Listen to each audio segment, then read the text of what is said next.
Hallo Leute, ich bin Paul Löper, ich bin der Generalsekretär von Volt in Deutschland und ich würde dieses Video gerne nutzen, um euch kurz zu erklären, was Volt jetzt eigentlich nach der Wahl gemacht hat, wo wir im Europäischen Parlament gerne stehen und wie es dazu gekommen ist, dass wir uns im Europäischen Parlament einer politischen Gruppe angeschlossen haben. Ich glaube, das Erste, was man erstmal sagen muss, ist, dass wir gerade alle ziemlich fertig und gleichzeitig unheimlich froh, glücklich und stolz sind. Fertig einerseits, weil ein paar Leute von uns wirklich 2 Jahre Marathon gelaufen sind, sich stundenlang bis spät in die Nacht überlegt haben, wie können wir schaffen, in dieses Parlament zu kommen und das dann wirklich am Ende auch praktisch immer umgesetzt haben.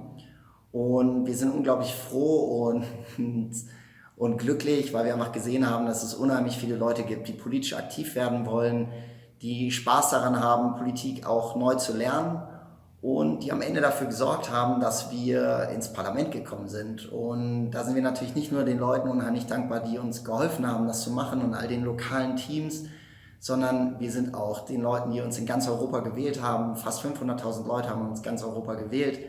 Denen sind wir auch unheimlich dankbar. Und ja, jetzt stand auch direkt schon die erste Entscheidung an. Direkt nach der Kampagne ging es darum, wie wollen wir eigentlich arbeiten in diesem Parlament.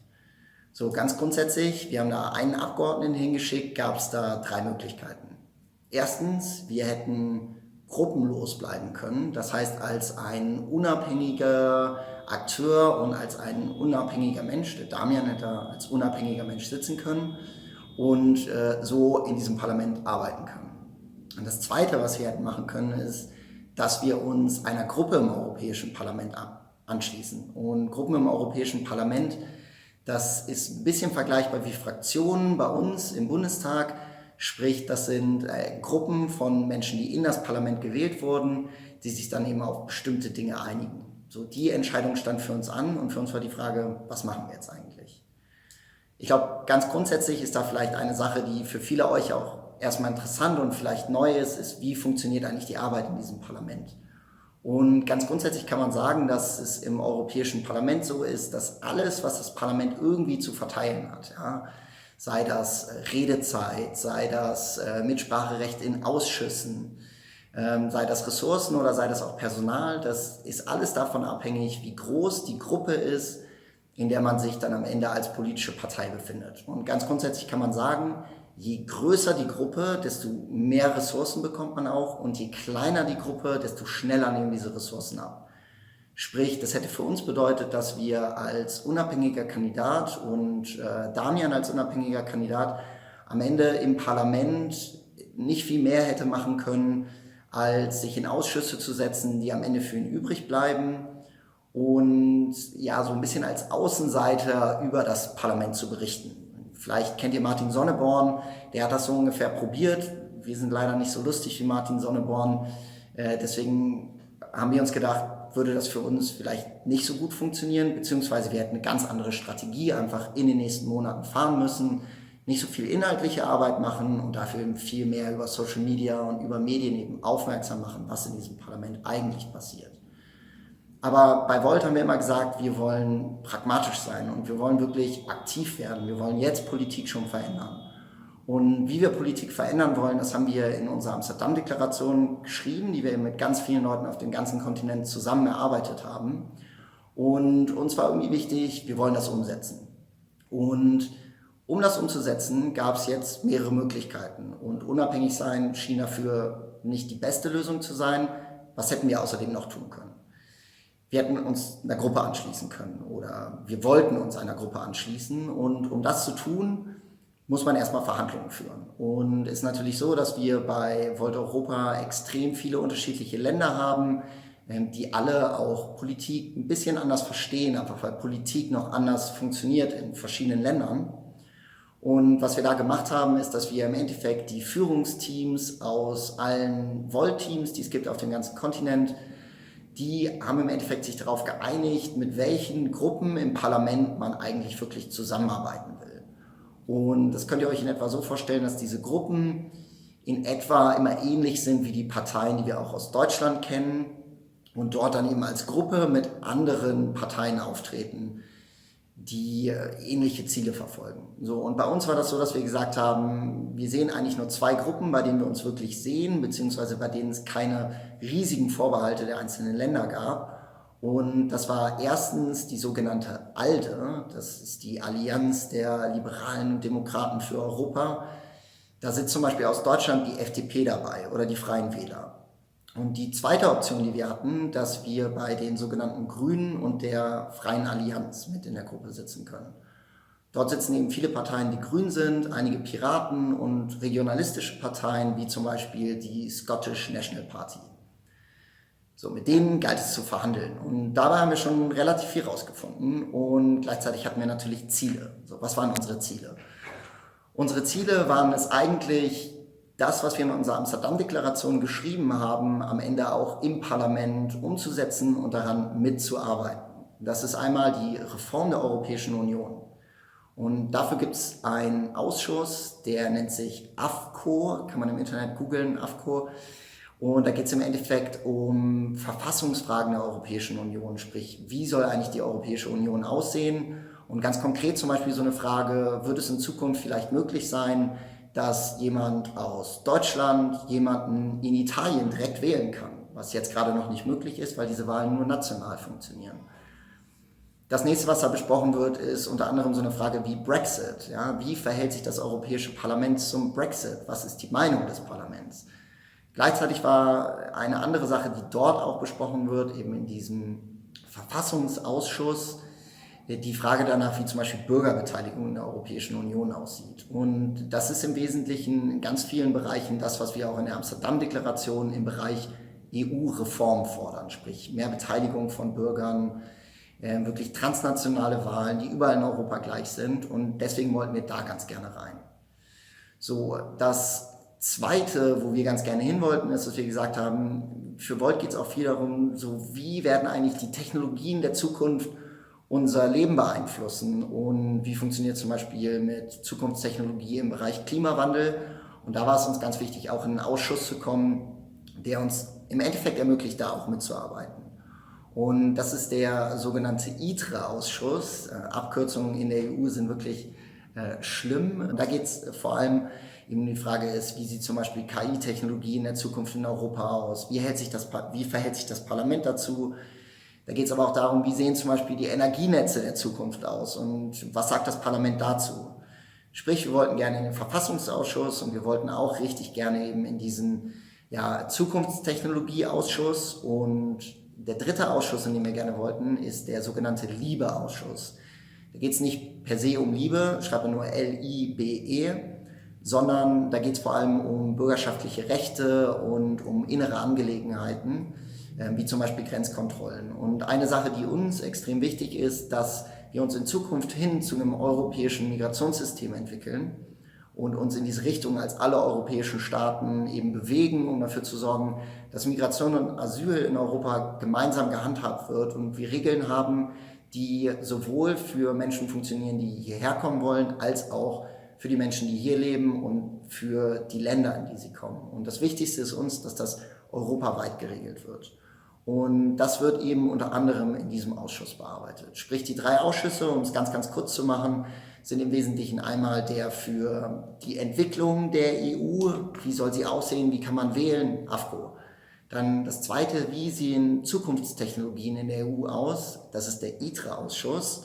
Und dann nochmal der dritte, da geht es dann eben vor allem um ein Asyl- und Migrationssystem und das ist der sogenannte Liebe-Ausschuss. So, und in diese drei Ausschüsse wollten wir den Damian gerne reinbringen und dafür haben wir verhandelt. Und jetzt sah es so aus, dass die Verhandlungen mit den beiden Gruppen, einmal eben der ALDE und der Grünen Eva, unterschiedlich aussahen. Ganz grundsätzlich ist es so, dass es bei der ALDE so aussieht, dass man in nationalen Delegationen verhandelt. Sprich, bevor man dort mit der europäischen Ebene wirklich etwas ausmacht, also sprich mit der europäischen Führung dieser ALDE-Gruppe, muss man sich erstmal mit den nationalen Vertretern aus dieser Gruppe auseinandersetzen.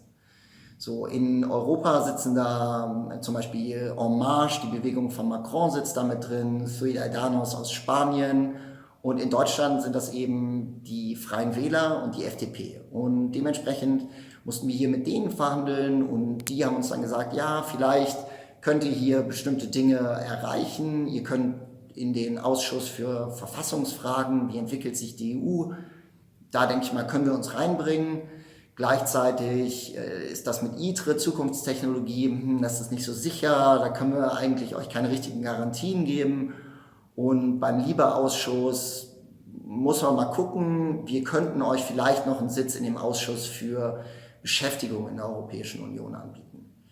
So, das war für uns erstmal okay. Was wir allerdings ein bisschen komisch fanden, war, dass man sich im Europäischen Parlament erstmal mit nationalen Delegationen auseinandersetzen muss. Sprich, dass wir dann immer mit der FDP reden mussten und dann auch Vertretern der Freien Wähler und dass man nicht in dieser Gruppe direkt europäisch dann darüber redet, wie wollen wir einzelne Dinge machen.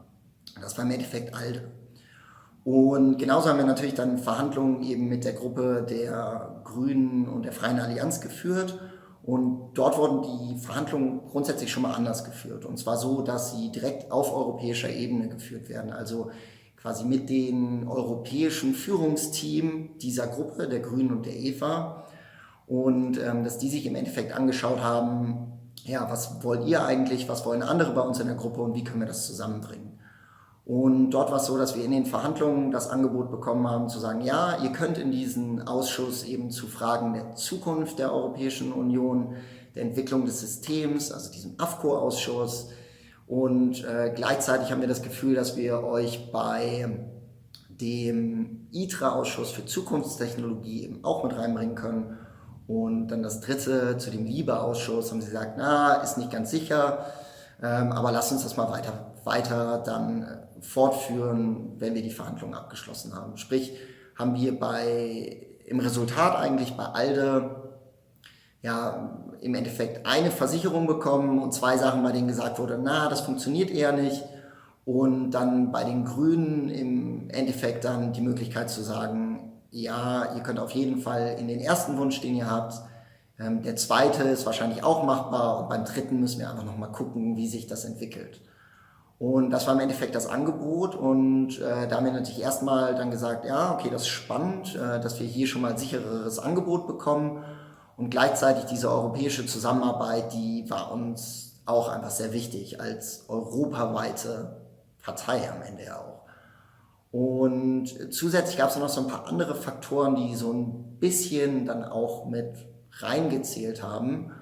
Und zwar ist es so, dass es bei der Grünen und der Freien Allianz eben so ist, es gibt keinen Zwang dazu, mit der Gruppe abzustimmen. Also das ist wirklich sehr frei gehalten. Es wurde auch so gesagt, dass im Endeffekt einzelne Abgeordnete und Damian dann am Ende selber entscheiden kann, beteiligt er sich an dem, was eben diese Gruppe entscheidet oder will er bei manchen Teilen eben nicht mit der Gruppe mitgehen. Und bei ALDE hat man uns gesagt, dass das eben nicht besonders konstruktiv wäre, wenn man häufiger sich entscheidet, eben anders zu entscheiden als eben diese parlamentarische Gruppe. Und was wir dann gemacht haben, ist eine Sache, die man so eben auch noch gar nicht gesehen hat. Und zwar haben wir alle unsere Mitglieder in ganz Europa haben wir daran teilhaben lassen. Also genau das, was ich euch gerade erzähle, das haben wir nochmal detaillierter denen auch weitergegeben und erzählt. Jeden immer geupdatet, was eigentlich gerade passiert. Wir haben unheimlich viel diskutiert, dann natürlich auf unserer internen Diskussionsplattform. Aber am Ende sind wir zum Ergebnis gekommen, dass die große Mehrheit unserer Mitglieder eben gerne jetzt in dieser grünen Gruppe mit der Freien Allianz zusammen dann eben in die Arbeit im Parlament starten will. Und das macht uns unheimlich froh, weil jetzt sind wir wirklich eine politische Realität, die jetzt in einem der wichtigsten Parlamente in ganz Europa eben konkret schon mitarbeiten kann. Und wir hoffen, dass wir genau das, was wir jetzt gerade gemacht haben, sprich dies erklären, sagen, wie gewisse Dinge funktionieren, das aus unserer Perspektive auch nochmal darstellen. Wir hoffen, dass wir das in Zukunft noch sehr viel häufiger machen können und dass es auch sehr viel spannender dadurch ist, dass wir wirklich inhaltlich zusammenarbeiten. Das nächste, was für uns jetzt zu tun gibt, ist zu sagen, ja, jetzt haben wir Damian da, jetzt müssen wir dafür sorgen, dass diese unheimlich vielen neuen Leute, die zu Volt gekommen werden, jetzt langsam in unsere Organisation aufgenommen werden.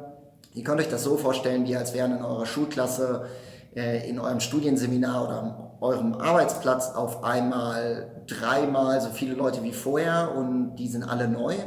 Die müssen wir jetzt einarbeiten und vor allem auch auf eine neue Strategie dann am Ende uns einigen. Und diese Strategie wird sich ganz viel darum drehen, wie können wir eigentlich das Lokale, sprich das, was bei dir zu Hause in der Nachbarschaft vor Ort passiert, die Herausforderungen, die du da siehst, vielleicht auch die Probleme, aber auch die Lösungen, wie können wir die zusammenbringen auf dem ganzen Kontinent und dafür sorgen, dass Leute, die vielleicht zum Teil auch gar nicht so viel Zeit haben, sich wirklich an Politik europäisch beteiligen können, in eine Richtung arbeiten können, dass wir es eben schaffen, diesen vereinigten Kontinent am Ende zu erreichen und dass wir ihn dabei reformieren und dass wir es schaffen, diese lokalen Erfahrungen aus dem Team irgendwo in Italien mit einem in Bulgarien und einem in Deutschland zu verbinden.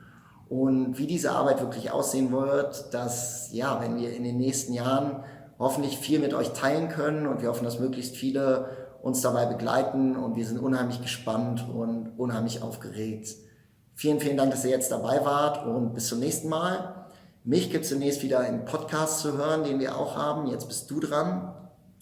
Und da bin ich dann wieder mit Caro unterwegs, unserer Kandidatin, die gleichzeitig auch bei uns Campaign Managerin war. Vielen, vielen Dank euch allen. Jetzt seid ihr dran, schaut, wie ihr aktiv werden könnt und wie wir wirklich die Zukunft verändern können. Vielen, vielen Dank euch allen. Macht's gut und vote. Ciao, ciao.